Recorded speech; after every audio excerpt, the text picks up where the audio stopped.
Il est de bon ton aujourd'hui de critiquer le développement personnel, de cracher même un peu dessus. Mais comme nous allons le voir, les stars de ce mouvement rejoignent souvent la pensée plus traditionnelle des meilleurs philosophes. Dans cette vidéo, nous allons écouter David Laroche. Après avoir beaucoup souffert, il a découvert les stars américaines du développement personnel. Il a alors choisi de mettre son authenticité et son dynamisme au service des gens qui se trouvent dans le creux de la vague. Aujourd'hui, nous allons l'écouter parler de comment développer notre estime de nous-mêmes en 6 étapes.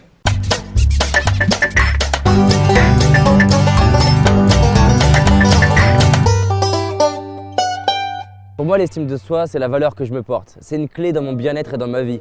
Quand j'ai plus d'estime de moi, je vais avoir des facilités dans mes relations parce que du coup, je vais être moins sensible aux critiques, aux rejets, aux doutes, à quoi que ce soit. Je vais être moins sensible à l'erreur, à l'imperfection parce que je sais la valeur que j'ai. Pareil, pour moi, l'estime de soi va m'aider aussi à être reconnu comme une opportunité pour les autres. Je pense que c'est vraiment essentiel de développer l'estime de soi dans sa vie. Ça crée le bien-être, ça permet de mieux réussir, ça permet de se sentir mieux, ça permet aussi d'aider mieux les autres parce que du coup, on est moins sensible à ce que les autres pensent. Bref, c'est clé. Donc comment faire? Pour moi, la première chose qui développe l'estime de soi, c'est de vivre en accord avec ses valeurs. Nous avons un système de hiérarchie de valeurs, c'est-à-dire des choses qui sont vraiment importantes pour nous. Je vous invite à travailler sur vos valeurs parce que plus vous travaillerez sur vos valeurs, plus vous allez voir que vous saurez où mettre vos pensées, votre temps, votre énergie et votre argent dans votre vie. À chaque fois que vous agissez par peur ou culpabilité vis-à-vis de quoi que ce soit, de vous ou quelqu'un d'autre, vous faites baisser votre estime de vous-même. À chaque fois, par exemple, que j'allais faire quelque chose vis-à-vis de mes parents parce que c'était bien de faire ça comme ça, ou ne pas le faire, c'était mal perçu par rapport à ma famille ou par rapport à des amis, à chaque fois qu'on fait ça, à chaque fois que vous faites ça, vous réduisez votre estime de vous-même. Je sais que ça demande du courage d'agir en fonction de ses valeurs et en fonction de soi, mais c'est essentiel si vous voulez vous aimer davantage et augmenter votre estime de vous-même. On le sent quand on fait quelque chose pas par envie ni par plaisir, mais qu'on le fait parce qu'on croit qu'il faut le faire. À partir de maintenant, posez l'intention de vous honorer et c'est le plus important. Faites-moi confiance, il n'y a rien de plus beau à faire dans sa vie que de s'honorer et agir en fonction de soi. Donc si par exemple le voyage est votre valeur haute, voyager, peu importe ce que pensent vos enfants, votre famille, votre conjoint, votre conjointe, c'est la valeur haute, donc respectez-le. Vous êtes né pour vous honorer, donc honorez-vous dans votre vie. Première clé. On pourrait parler de motivation interne et de motivation externe. Je dessine alors, ici dans les motivations internes, une pyramide. Les motivations internes se rangent selon une hiérarchie. Vous avez les valeurs les plus profondes, les plus sacrées, qui commandent aux autres. La deuxième chose, c'est que c'est dans chaque action que vous pouvez vous honorer et miser sur vous-même. Chaque action, ça veut dire à chaque fois que j'agis, est-ce que je suis en train de miser sur moi et m'honorer? Dans ma façon de manger, est-ce que je mange trop vite ou pas assez vite? Est-ce que je mange trop? C'est une science d'ajustement. Il ne s'agit pas de bien faire ou de mal faire, il s'agit d'ajuster et de se demander comment est-ce que je peux m'honorer davantage. Plein de fois, par exemple, j'ai senti le moment où je me suis dit là, ça suffit, arrête de manger. Et j'ai commencé à faire 10 fourchettes de plus, même 2 plats en plus, et de me dire ah, pourquoi je me suis pété le bide comme ça. Bon, il s'agit de s'aimer là-dedans et de se dire je m'aime quoi que j'ai fait, je m'aime peu importe ce que j'ai fait. En revanche, je vais poser l'intention de faire mieux la prochaine fois. Et donc la prochaine fois, peut-être au lieu de faire 2 plats en trop, de faire 1 plat en trop. Et puis petit à petit d'ajuster. Et plus j'arrive vers une zone où je m'honore, plus mon estime de moi va monter. Parce que finalement, c'est comme une action en bourse. Dès lors qu'on mise sur quelque chose, c'est soit qu'on se dit qu'elle a de la valeur, soit qu'on se dit qu'elle va prendre de la valeur. Donc si je commence à mettre pensée, temps, énergie, argent vers moi-même, je m'honore et donc mon estime de moi va monter. Et c'est essentiel et c'est au quotidien qu'on s'honore. Ce n'est pas exactement ici un point différent du précédent, c'est plutôt une application, un zoom sur la pyramide. Chaque action du quotidien, chaque pensée de chaque minute peut servir à nous honorer ou bien à nous mépriser. Nous honorer en blanc, nous mépriser en noir. Ici, David Laroche rejoint une pensée du philosophe Marc Aurèle. Le philosophe se recommandait à lui-même l'habitude de n'avoir aucune pensée dont il ne pourrait pas rendre compte à quelqu'un qui lui demanderait tout de suite à quoi il pense. En développant cette habitude, il se débarrassait ainsi peu à peu des pensées dont il aurait pu rougir.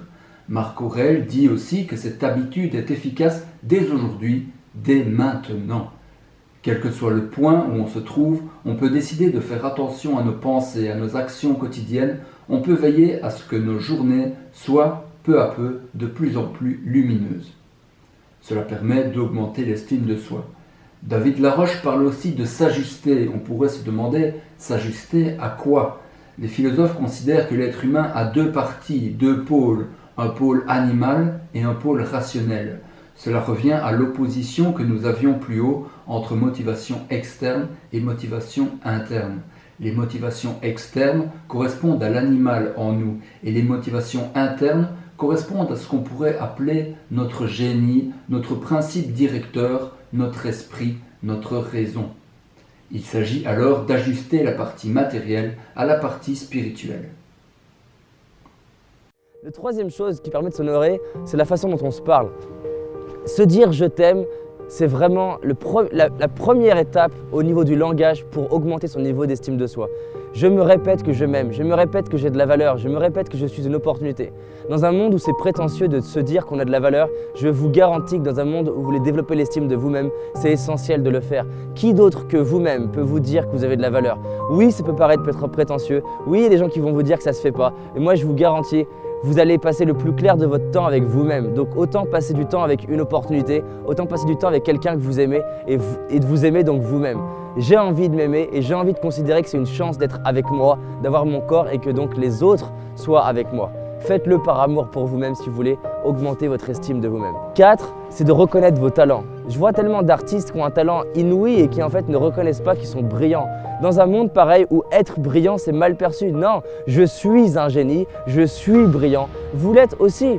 Et quand je dis je suis un génie, ça ne veut pas dire que je suis plus que quelqu'un d'autre. Ça veje dire que je suis né avec des dons et des talents. C'est même pas moi qui les ai décidés.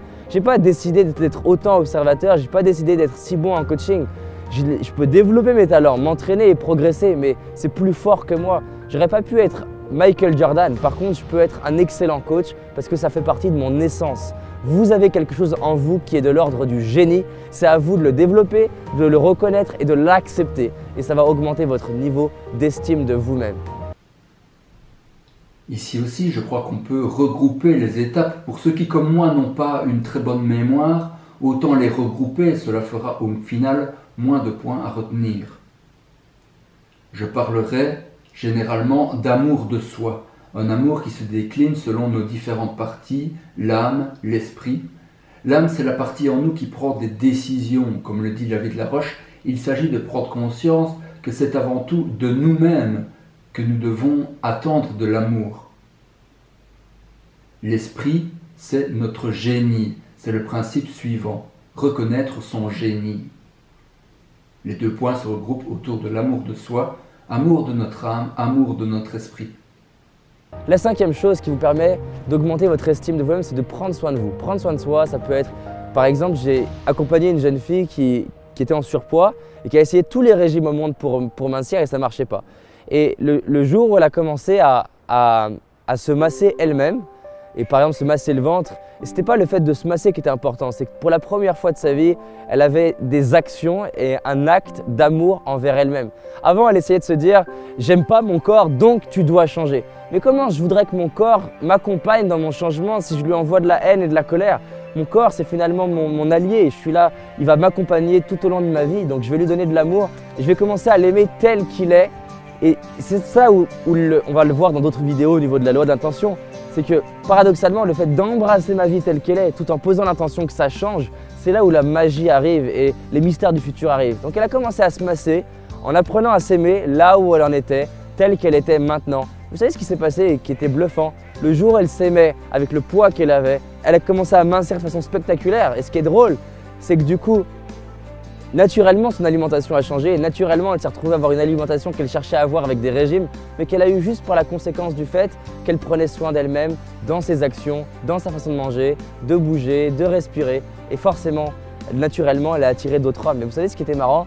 C'est qu'elle a attiré d'autres hommes avant même de perdre son poids, juste parce qu'elle s'aimait plus. Et c'est normal, on aime les gens qui s'aiment eux-mêmes, on a envie d'être avec des gens qui s'aiment. Et j'ai passé tellement d'années à me détester, à me critiquer. La moindre erreur que je faisais, je me mettais en colère contre moi-même, je tapais des fois contre le mur, je me faisais mal à la main, au poing. C'est fou la haine que j'avais avec moi et un jour je me suis dit, j'en ai marre de me faire du mal et j'en ai marre de m'insulter. Alors à partir de maintenant, je vais me donner de l'amour, quoi qu'il se passe. Même quand je n'arrive pas à me donner de l'amour, je vais me donner de l'amour, de ne pas arriver à me donner de l'amour. Ça paraît bizarre, mais la vie elle change et je vous souhaite de vous aimer comme ça. ça devient tellement plus simple. On est toujours ici dans l'amour de soi, vous êtes d'accord? Cette fois, il insiste sur la troisième partie de l'être humain, il s'agit de prendre soin de son corps. L'esprit et le corps sont les deux pôles opposés dont je vous ai parlé, et l'âme est entre les deux, c'est elle qui choisit. David Laroche est assez complet ici parce que, apparemment sans le savoir, il couvre les trois parties de l'être humain, le corps, l'âme et l'esprit. Comme ça devient tellement plus simple. Et la sixième chose que je voudrais vous dire, c'est de faire la paix avec son passé. J'aimais pas mes parents, je leur en voulais pour tout un tas de raisons. J'aimais pas tout un tas de circonstances de ma vie passée. Il n'y a rien de plus beau pour un être humain que de réaliser que sa vie, telle qu'elle a été parfaite. Quand je dis qu'elle a été parfaite, je ne suis pas dans un truc de dire j'ai pas souffert, vous n'avez pas souffert. Vous avez eu des souffrances, j'ai eu des souffrances. Toutes les personnes ici, elles ont eu des souffrances. Maintenant, les souffrances que j'ai eues et que vous avez eues, elles ont un sens parce que je peux en faire quelque chose pour aider les autres, faire grandir les autres. Alors les autres, c'est qui? Ça peut être les gens qui sont autour de moi, ma chérie, ça peut être mes enfants, ça peut être mes parents, des amis. Ça peut être aussi des gens via une création, un livre, une vidéo, un film, une musique. Et donc, je peux bâtir en m'appuyant sur mon passé et je peux donner du sens à mon passé pour inspirer les autres. Et quand je fais ça, je fais la paix avec mon passé. Il n'y a rien de plus beau que de réaliser que j'ai eu un corps qui est idéal, pas idéal dans le sens Hollywood du terme, dans le sens que peut-être que si j'étais plus beau, ou peut-être que j'étais plus grand, ou peut-être que si j'avais plus un standard hollywoodien, peut-être que j'inspirerais pas autant de monde, parce que les gens ils se diraient peut-être ouais mais lui c'est trop facile.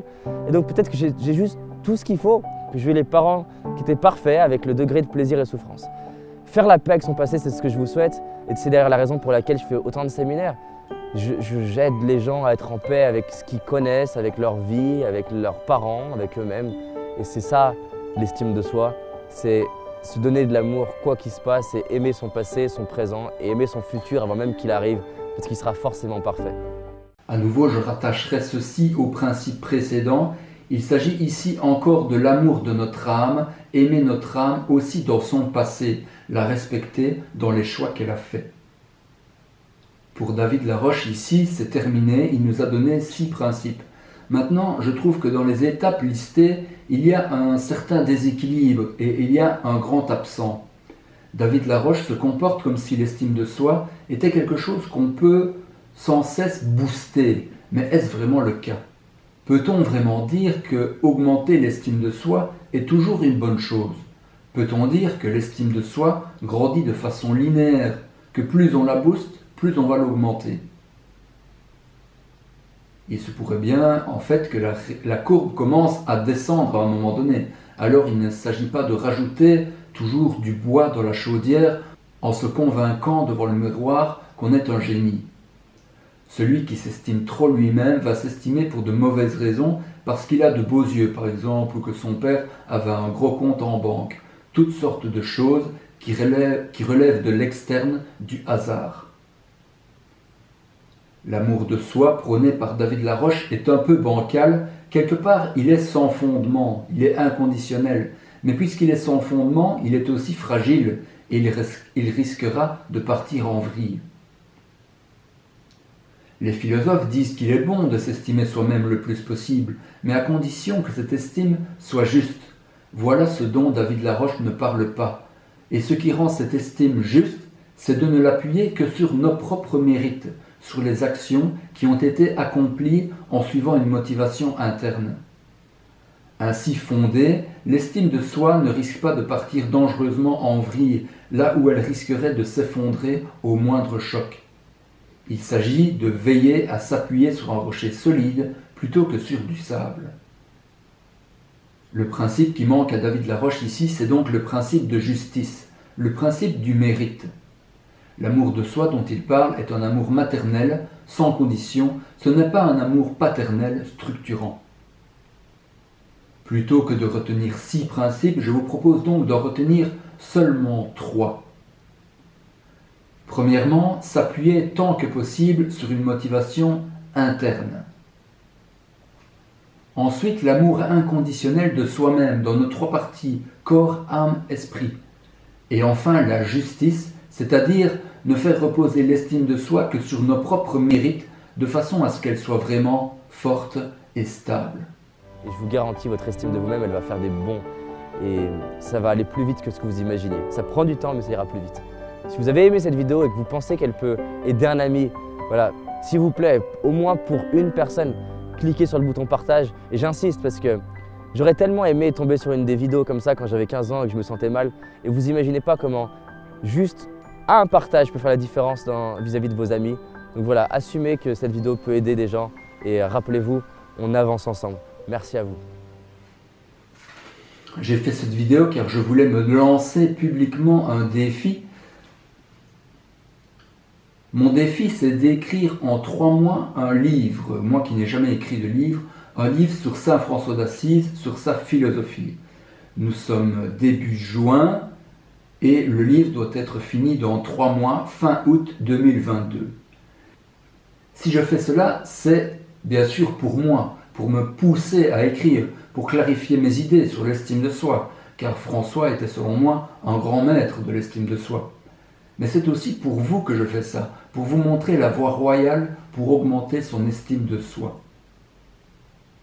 Je ne sais pas si cela aide tellement finalement de se dire « je t'aime » devant la glace comme le recommande David Laroche.